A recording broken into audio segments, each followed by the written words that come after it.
पेश किया जाएगा। हमारा मकसद है कि एक्सीलेंट क्वालिटी के टीचर्स इस यूनिवर्सिटी के द्वारा तैयार किए जाएं। इसमें इंटीग्रेटेड कोर्स दिए जाएंगे। 4 year integrated teacher education programme होगा 12वीं के बाद। इसमें BA BEd, BSc BEd, BCom BEd, तो एक तरह से न्यू जनरेशन टीचर्स इसमें तैयार किए जाएंगे। और जब बच्चे इस यूनिवर्सिटी में पढ़ रहे होंगे उनको दिल्ली सरकार के स्कूलों के साथ अटैच किया जाएगा, तो उनको ऑन द जॉब ट्रेनिंग साथ साथ मिलती रहेगी। थ्रू आउट उनके 4 साल के पीरियड में वो स्कूल्स के साथ भी अटैच रहेंगे, तो वो प्रैक्टिकल ट्रेनिंग भी उनको बहुत अच्छे से मिलेगी और वो उनकी थ्योरेटिकल ट्रेनिंग भी वहाँ पे लेंगे।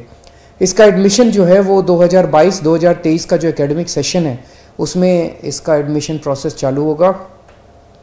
और एक तरह से ये सेंटर फॉर एक्सीलेंस होंगे टीचर्स को तैयार करने के लिए।